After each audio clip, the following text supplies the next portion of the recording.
జై శ్రీరామ్ అందరికీ నమస్కారం. వెల్కమ్ టు న్యూస్ అఖండ. నేను మీ కస్తూరి శ్రీధర్. ఏం చేయాలా ఎట్టా ఈ బీజేపీ వాళ్ళు ఏమో ఈ మా కనీసం పిల్లకాయని కూడా చూడకుండా ఈ రాహుల్ గాంధీని దెబ్బల మీద దెబ్బలు కొడతారు. ఏం చేయాలో అర్థం కాల. అసలే పసి హృదయం కానీ మా ఓడిది ఎట్ట తట్టుకుంటాడో వీటన్నిటించి చాలా బాధగా ఉండదు ఫ్రెండ్స్. నాకైతే మా ఓడు మామూలు కష్టాల్లో లేడు. సరే, ఈ న్యూస్ కూడా చూడండి ఒకసారి. మా ఓడి ఎన్ని కష్టాల్లో ఉన్నాడో, ఎన్ని బాధలు పడాల్సి వచ్చాందో, ఈ బాధల నుంచి ఉపశమనం పొందేదానికి మళ్ళీ ఏ దేశానికి పోవాల్సి వచ్చాదో ఒకసారి చూడండి, మీరే ఆలోచించండి. మొత్తాన్ని న్యూస్ మాత్రం చూడ సూపర్గా ఉంటుంది. ఓకేనా? మన దేశంలో సూడో సెక్యులర్లకు కొదవే లేదు. ఈ దేశ నాశనాన్ని కోరుకునే ప్రతి ఒక్కరు కూడా సూడో సెక్యులర్ అవతారం ఎత్తుతారు. అంటే క్రూరమైన మనస్తత్వాన్ని కలిగి ఉంటారనమాట. ఎందుకంటే ఈ దేశం అంటే పడదు, ఈ దేశంలో మెజారిటీ ప్రజలైన హిందువులు అంటే పడదు.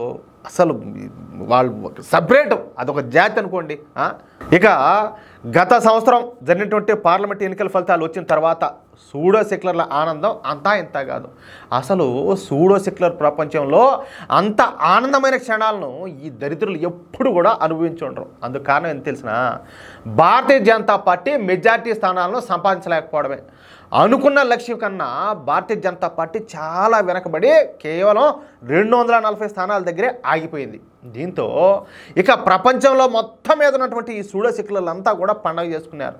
ఎందుకంటే వీళ్ళకు భారతదేశం ఎదుగుదల, హిందువులు పచ్చగా ఉండడం వీళ్ళకి ఇష్టంలే. అది కారణం. ఒక సంవత్సరంలోనే మోడీ ప్రభుత్వాన్ని ఎలాగైనా సరే పడగొట్టి తమ ప్రభుత్వాన్ని ఏర్పాటు చేసుకోవచ్చు అని చెప్పేసి ఈ సూడో సెక్యులర్ ప్రపంచం అంతా కూడా భావించింది. ఇక భారతీయ జనతా పార్టీ బలహీనపడుతుందని చెప్పేసి వీళ్ళందరూ కూడా భావించారు. కానీ సీన్ కట్ చేస్తే భారతీయ జనతా పార్టీ బలహీన పడకపోగా మరింత బలంగా తయారవుతూ వచ్చింది. అదేదో కేజీఎఫ్ సినిమాలో ఒక డైలాగ్ ఉంటుంది, గాయపడిన సింహం నుంచి వచ్చే శ్వాస గర్జిన కంటే ఇంకా భయంకరంగా ఉంటుందంట. ఆ విధంగా బీజేపీ అయితే మామూలు కాదు, అట్నే కణకణ మండే నిప్పు జ్వాల మాదిరి ఎగిరిపడింది. అట్నే మామూలు కాదు. ఖచ్చితంగా ఓడిపోతాం అనుకున్నటువంటి హర్యానా, మహారాష్ట్ర, ఢిల్లీ అసెంబ్లీ ఎన్నికల్లో ఘన విజయాలు సాధించి భారతీయ జనతా పార్టీ తమ బలాన్ని, తమ సత్తాను రెట్టింపు చేసుకునింది.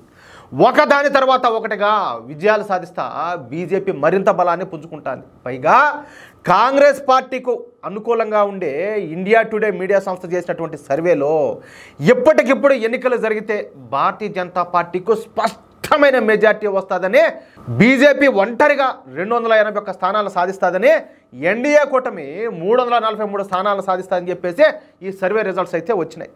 సరే, ఇక సూడో సెక్యులర్లు అందరూ కూడా ఈ బీహారు, అస్సాము, ఉత్తరప్రదేశ్ రాష్ట్రాల అసెంబ్లీ ఎన్నికలపైన ఆశలు పెట్టుకున్నారు. సరే, అయిపోయింది, అది అయిపోయింది, ఇంకెందుకులే, ఇంకా ముందంతా ఇంకా ఇవన్నీ ఉన్నాయి కదా, సరే దాని పనన్నా చూద్దాము, ఆడన్నా ఏదన్నా మనం పరువు నిలబెట్టుకుందాం అని చెప్పి పని అనుకున్నారు. వీటిలో మొదటగా బీహార్ రాష్ట్రంలో ఎన్నికలు అయితే జరగనున్నాయి. దీంతో బీహార్ ఎన్నికల్లో కనుక భారతీయ జనతా పార్టీని దెబ్బ కొడితే ఇక ఆ తర్వాత అస్సాం రాష్ట్రంలో కూడా బీజేపీని ఓడించవచ్చు. ఎందుకంటే ఆడ మీరు విన్నారో లేదో, ఆ వర్గం వాళ్ళ జనాభా కొంచెం దండిగా ఉంటుంది. అందుకే ఆ ఉద్దేశంతో అన్నమాట.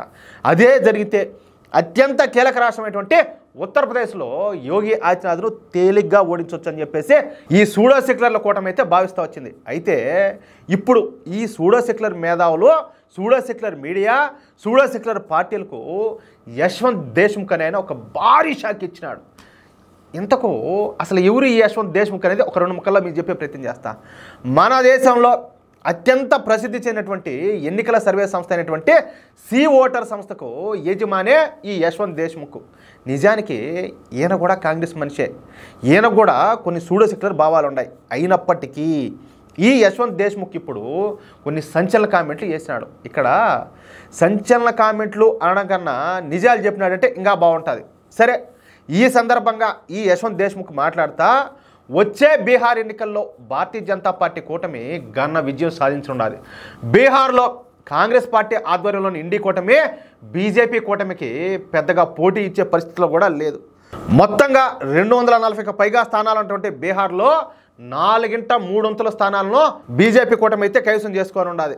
ఇక ఆ తర్వాత అస్సాం రాష్ట్రంలో అసెంబ్లీ ఎన్నికలు జరగనున్నాయి. ఈ అస్సాంలో మొత్తంగా 126 అసెంబ్లీ స్థానాలు ఉండగా ఈసారి బీజేపీ అస్సాంలో సెంచరీ కొట్టనుండాది. ఎవరు ఆడేదే? హిమంత బిశ్వ శర్మ కానీ మామూలుడు కాదు, కుమ్ముతాడట్టే. సరే, అస్సాంలో బీజేపీ అయితే బంపర్ మెజార్టీతో గెలవన్నది. ఇక ఉత్తరప్రదేశ్ విషయానికి వద్దాం. ఉత్తరప్రదేశ్లో పోటీ అయితే హోరాహోరీగా జరగనున్నది. ఇండీ కూటమి ఉత్తరప్రదేశ్లో కుల సమీకరణాలను చేపడుతుంది. అయినప్పటికీ ఉత్తరప్రదేశ్లో భారతీయ జనతా పార్టీ గెలుపు మాత్రం ఖాయం. మళ్ళా యోగి ఆదిత్యనాథ్ గారు ఉత్తరప్రదేశ్ ముఖ్యమంత్రి అవడం ఖాయమంట. ఈ ఓటర్ వ్యవస్థాపకుడైనటువంటి ఈ యశ్వంత్ దేశ్ముఖ్ భవిష్యత్తులో జరగబోయే ఎన్నికల ఫలితాల గురించి ముందుగానే చెప్పేశాడు. దీంతో ఈ 3 రాష్ట్రాల ఎన్నికలపైన ఆశలు పెట్టుకున్నటువంటి సూడో సెక్యులర్ ప్రపంచానికి మళ్ళీ నిరాశ ఎదురవుతుంది. నేను అదే చెప్పింది, మా ఓడికి మామూలు కష్టాలు కాదు. మళ్ళీ మేము ఏ దేశానికి పోవాలో, థాయిలాండ్ పోదామా, వియత్నాం పోదామా, ఇటలీకి పోదామా, సరేలే ఏదో ఒకటి ఆలోచన చేసుకుంటాం. ఏమంటారా మిత్రులారా? ఈ న్యూస్ కనుక మీకు నచ్చితే ఖచ్చితంగా ఈ న్యూస్ నలుగురికి షేర్ చేయండి. అదేవిధంగా ప్రతి ఒక్కరు కూడా మీ యొక్క అమూల్యమైన అభిప్రాయంలో కామెంట్ చేయండి. ఓకేనా? ఇంకో మాట, ఇంతవరకు మన ఛానల్ సబ్స్క్రైబ్ చేసుకోకపోతే ప్రతి ఒక్కరు కూడా సబ్స్క్రైబ్ చేసుకోండి. ప్లీజ్ సపోర్ట్ చేయండి. జై శ్రీరామ్.